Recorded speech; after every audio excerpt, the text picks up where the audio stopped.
Chaque pays peut se doter de son propre satellite pour les besoins de la recherche et de la surveillance de l'environnement et donc pour accélérer le processus de développement. Tel est le message du professeur Daniel Wood, ingénieur aérospatial aux États-Unis, lors de cette conférence publique tenue jeudi 5 avril 2018 à l'amphi Idriss Déby Itno de l'UAC sur le thème « La technologie spatiale au service du développement durable ». Tous les pays du monde travaillent à améliorer leur système de gouvernance. La technologie spatiale est très indispensable dans ce processus de développement. Les pays comme le Bénin peuvent donc disposer de leurs satellites parce qu'ils en ont besoin pour la recherche dans le domaine de la communication, pour développer les sciences solaires, l'écologie, l'éducation. La possibilité d'aider le Bénin, notamment les universitaires, à la conception d'un satellite suscite beaucoup d'engouement. L'université d'Abou Mekalavi est heureuse, comme vous l'avez dit, d'accueillir une grande dame, une grande scientifique qui s'intéresse à un domaine de pointe, le domaine des satellites. Vous avez vu la mobilisation des collègues parce que le thème est d'importance. Nous avons pu, en échangeant avec la collègue, découvrir un peu tout ce qu'il y a eu comme progrès dans la conception des satellites. Il y a au moins 2 informations que nous avons reçues ici. La taille a été substantiellement réduite et le coût aussi. Le coût a été réduit, mais il est malheureusement toujours assez important pour les budgets comme les nôtres. Sinon, ce serait un plaisir parce que nous sommes des utilisateurs d'images satellitaires. Vous avez écouté les collègues qui sont intervenus, ils en utilisent dans leurs activités de recherche, dans le labo. Donc il aurait été intéressant que nous puissions acquérir nous-mêmes un satellite qui va être géré de façon autonome. Et j'espère que notre collègue étant l'autre des autorités au plus haut niveau, ce message va passer pour que l'on intègre dans les préoccupations d'équipement ce domaine aussi, parce que c'est un besoin essentiel pour nos collègues qui travaillent dans leur laboratoire. La visite de Daniel Wood au Bénin est l'œuvre de Dr Mouftaou, cofondateur de Greenkeeper Africa, basé au Bénin et qui travaille dans les produits biosourcés. Ils ont plusieurs projets en commun. Et donc, avec le professeur Wood, ce que nous on fait à notre niveau, c'est lancer un programme de recherche sur comment suivre les espèces invasives sur la basse vallée de l'Ouémé à partir de technologies satellitaires. Et puis les choses vont se faire progressivement. Moi je pense souvent que le développement il est vertical et horizontal, donc un peu diagonal. On part d'un sujet précis et puis petit à petit on renforce toute une série de compétences et d'inspiration pour déclencher de nouveaux projets et de nouvelles compétences. Donc voilà, et donc on va partir de ça et il y aura sans doute ici dans le réseautage, permettre aux chercheurs ici d'avoir accès à des réseaux anglophones auxquels ils n'ont peut-être pas encore accès, par simple manque d'informations. Depuis quelques années, le professeur Wood voyage dans plusieurs pays africains pour partager son expérience et surtout pour faire la promotion de la femme dans le domaine aérospatial. L'université d'Abou Mekalavi est la première université du Bénin. Elle va célébrer ses 50 ans dans 2 ans. L'université de Guyane est plus jeune. C'est ainsi que le professeur Maxime Dacruz a planté le décor de la symbolique cérémonie après les salutations d'usage. Il a ensuite reconnu son mérite à l'université de Guyane au regard de ses exploits malgré ses 4 ans d'existence. Mais déjà assez mûr parce que de 2014 à maintenant, vous avez 4 départements qui correspondent un peu à nos facultés ici et nos facultés écoles. Et si on s'en tient à la structuration actuelle de l'UAC, je retrouve ici 6 facultés écoles. Je vois droit et sciences économiques, je vois lettres, langues, sciences humaines et sociales. Ça fait déjà 2 facultés chez nous. Je vois la santé, sciences et technologies. Sciences et technologies, c'est assez vaste. Parce que la collègue qui est la porte d'entrée ici, elle est de l'école d'économie appliquée et de management. Donc, alors que quand on voit les technologies, pour nous, l'IUT renvoie à d'autres réalités encore en termes de technologie. L'établissement d'enseignement supérieur de Guyane a pris son autonomie après environ 5 semaines de manifestations et s'est ainsi séparé de l'Université des Antilles Guyane. L'Université de Guyane, effectivement, c'est une petite université, mais qui a des ambitions assez fortes, mais en même temps réalistes. Réaliste, c'est-à-dire qu'on s'est positionné sur 4 thématiques scientifiques, un peu fondamentales, qui structurent notre école doctorale. C'est une thématique autour de la biodiversité, l'écologie, la biodiversité et la valorisation des substances naturelles. C'est également aussi une thématique autour de la santé en milieu tropical, autour des questions de parasitologie, d'épidémiologie sur les maladies tropicales, les maladies émergentes et réémergentes.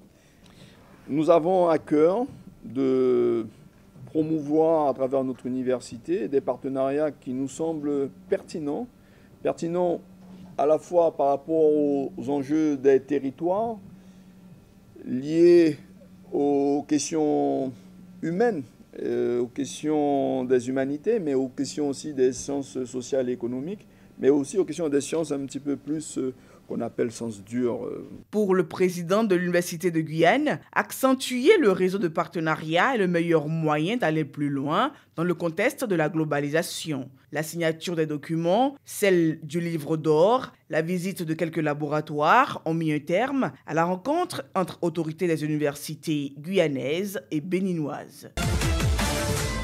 22 mars 2018, le monde entier célèbre la journée de l'eau. Une semaine après, les étudiants et enseignants de l'Institut national de l'eau, INE de l'UAC, entendent rattraper le temps. L'objectif de cette commémoration est d'attirer l'attention de toute l'humanité sur l'importance de l'eau et de promouvoir la gestion durable des ressources en eau douce.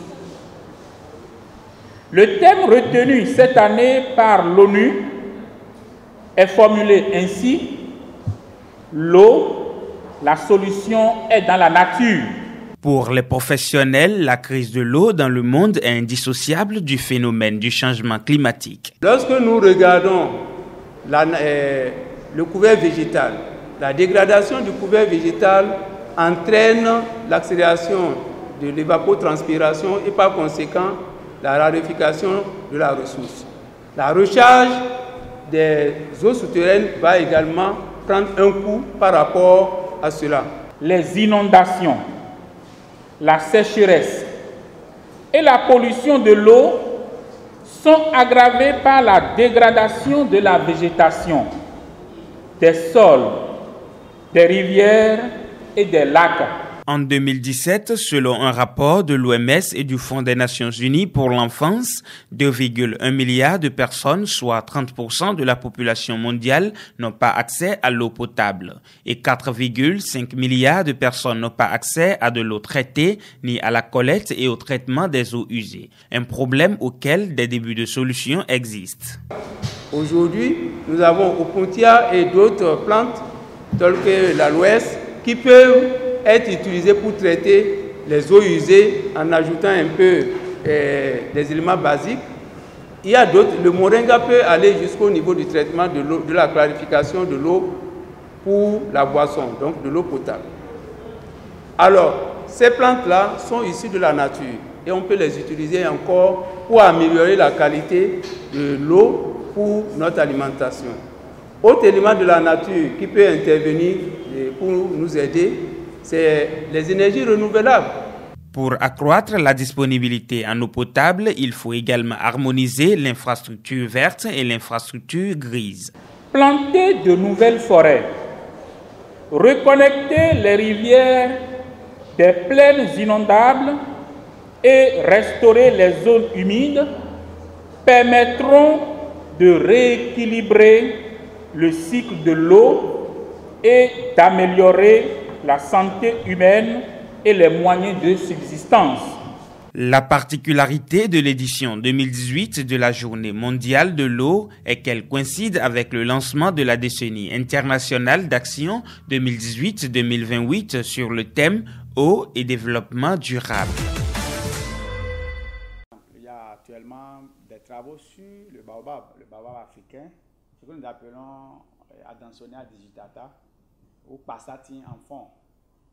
Et donc, il y a des travaux pour activer ce que nous appelons la chaîne des valeurs de cette espèce. Et donc, utiliser la recherche pour aider les communautés à mieux valoriser cette ressource, dont on connaît déjà les grandes vertus et également son intérêt au niveau économique à l'échelle mondiale. Le baobab, c'est l'arbre que nous appelons pharmacie, par exemple. En réalité, tous les organes de cette espèce sont utilisés. Et vous prenez, par exemple, la pulpe.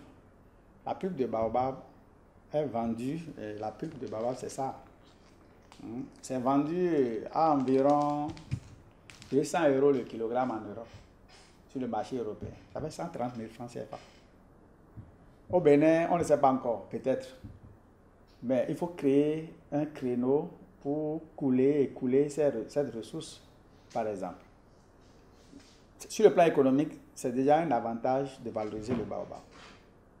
Au Bénin, nous sommes à peine à 1000 francs le kilo, mais là-bas, environ à 130 000. Vous voyez, l'écart, il est vraiment grand.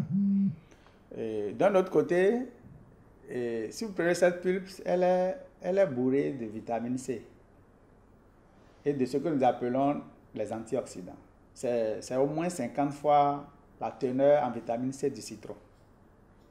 Et donc, au lieu d'aller acheter le CAC1000 ou bien chercher à aller acheter des antioxydants, etc., voilà un produit naturel qui a déjà tout ça, disponible, immédiatement assimilable au niveau de l'organisme. Vous savez, le baobab, la pulpe, est également bourré de fer. Le fer, vous connaissez son rôle, le transport des gaz respiratoires, la lutte contre l'anémie, etc. Et donc, si vous prenez une pulpe de baobab tout le temps, vous n'aurez presque jamais ces problèmes de fer. Est-ce que vous voyez? Avec ça, on peut faire beaucoup de boissons, beaucoup de produits cosmétiques. Et je vous informe que, par exemple, la pulpe intervient en Angleterre, par exemple, dans l'industrie pharmaceutique, et dans la production de produits anti-inflammatoires commercialisés. Il y a eu une petite enquête en Allemagne avec les collègues qui a montré que 66 produits du baobab sont commercialisés là-bas. Différents produits transformés. Donc, vous comprenez que les autres ont plus connaissance et valorisent mieux nos propres ressources que nous-mêmes. Vous comprenez? Avec si tant d'éléments, on est d'accord qu'on ne peut que chercher à valoriser ces ressources si on aime son pays. En réalité, c'est ça. Au lieu de chercher tout le temps à importer, nous avons tout au niveau local que nous pouvons valoriser et nous développer en fait. Si nous prenons les feuilles sont très riches en calcium. Les feuilles de baobab sont très riches en calcium. Vous voyez? Donc, c'est énormément de choses qu'on peut faire avec les ressources de l'espèce. Et donc, dans les pays comme le Bénin où nous en avons suffisamment, mais encore moins si nous nous comparons au Sahel, aux pays sahéliens comme le Mali, le Burkina, ou même le Sénégal, où on a beaucoup de baobab. Si on peut se mettre en réseau, on aura beaucoup à gagner en travaillant sur ces genres de ressources qui nous appartiennent. C'est nos ressources, ce n'est pas des ressources qu'on va importer, c'est là. Et on a la chance, on ne peut même pas reproduire ça en dehors du continent africain. Et donc, en réalité, on a un avantage comparatif par rapport à la valorisation des ressources pareilles. Mais on remarque que c'est les autres encore qui tirent beaucoup plus profit de ces ressources que nous autres. C'est juste un exemple parmi tant d'autres. Nous avons ce que nous appelons des études exploratoires, s'il s'agit des ressources du genre. Sinon, en réalité, nous travaillons beaucoup plus, comme j'ai souvent eu l'habitude de le dire, nous travaillons dans le domaine des ressources naturelles, donc c'est les forêts, les aires protégées qui sont nos champs d'action, mais également les systèmes traditionnels, ce que nous appelons les systèmes agraires, les systèmes agroforestiers, où on trouve fréquemment ces genres d'espèces. Donc on fait une étude exploratoire. On fait ce que nous appelons des enquêtes, que nous qualifions d'enquêtes ethnobotaniques, c'est-à-dire les relations entre les plantes et les populations. Si à l'UAC, le mardi 3 avril 2018, les enseignants ont repris le chemin des amphis après environ 2 mois de grève, ils n'ont pas pu dispenser les cours. Non, les cours n'ont pas repris. Les cours étaient censés reprendre aujourd'hui, mais nous sommes venus, on a constaté que c'était le contraire. Non, les cours n'ont pas repris. Bon, on nous avait informé que les cours ont repris, mais on est venu, on vient de constater que les cours n'ont pas repris. Et pour cause, les responsables étudiants sont quant à eux toujours en mouvement de grève. Sinon, on nous avait programmé pour ce jour, mais nous sommes là sur le campus, on vient de constater que les étudiants nous ont demandé de rentrer calmement chez nous pour éviter tout problème. C'est qu'on vient de nous chasser des salles de cours, donc ce qui veut dire que le campus est complètement paralysé, donc il n'y a plus d'activité pour le moment. Les amphis demeurent vides et renforcent l'inquiétude des apprenants. Nous sommes fatigués de rester à la maison. Donc à chaque occasion qu'on nous demande de venir au cours, cela constitue un sujet de plaisir pour nous. Parce que rester à la maison à chaque fois ne fait pas du bien à l'étudiant. La situation actuelle, je crois qu'elle est déplorable. Parce que quoi? Ceux avec qui j'ai eu le bac et qui sont dans des universités privées font au cours actuellement. Moi, je suis toujours à la maison. Je ne sais pas si l'année sera invalidée ou pas. Tout ce que c'est que si elle est invalidée, eux ils iront en 2e année, moi je serai toujours en 1re année. Je pense que c'est un peu critique. C'est un peu critique. Parce que si ça continue comme ça, je pense que ça ne nous avantagera pas. Si Espoir a perdu tout espoir, son sentiment risque de prendre d'autres dimensions. Les organisations syndicales promettent 7 jours sur 7 de mouvement de grève si l'autorité ministérielle ne les reçoit pas. La question du décret qui a trait aux allocations. Mais bientôt 2 mois, le 9 prochain, ça fera 2 mois, jour pour jour, qu'elle a pris un engagement de nous rappeler et tout, mais jusqu'à ce jour, silence radio. Pour montrer quand même notre bonne foi, à discuter et tout, nous lui avons adressé une demande d'audience.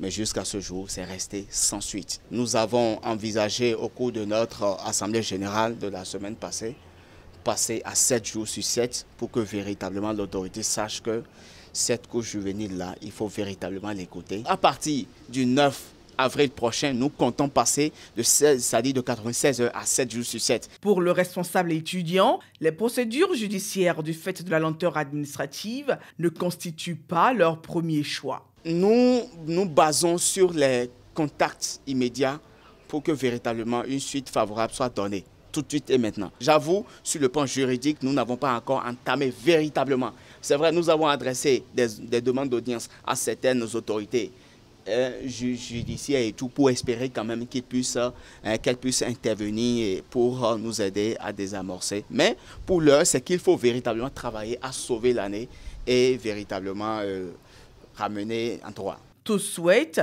le bras tendu de l'autorité pour une sortie de crise.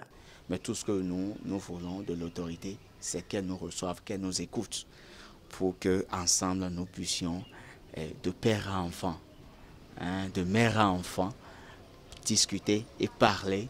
Nous demandons aux autorités de bien nous accorder la faveur de revoir les points pour que les cours reprennent dans les normales. Je souhaite que les cours reprennent.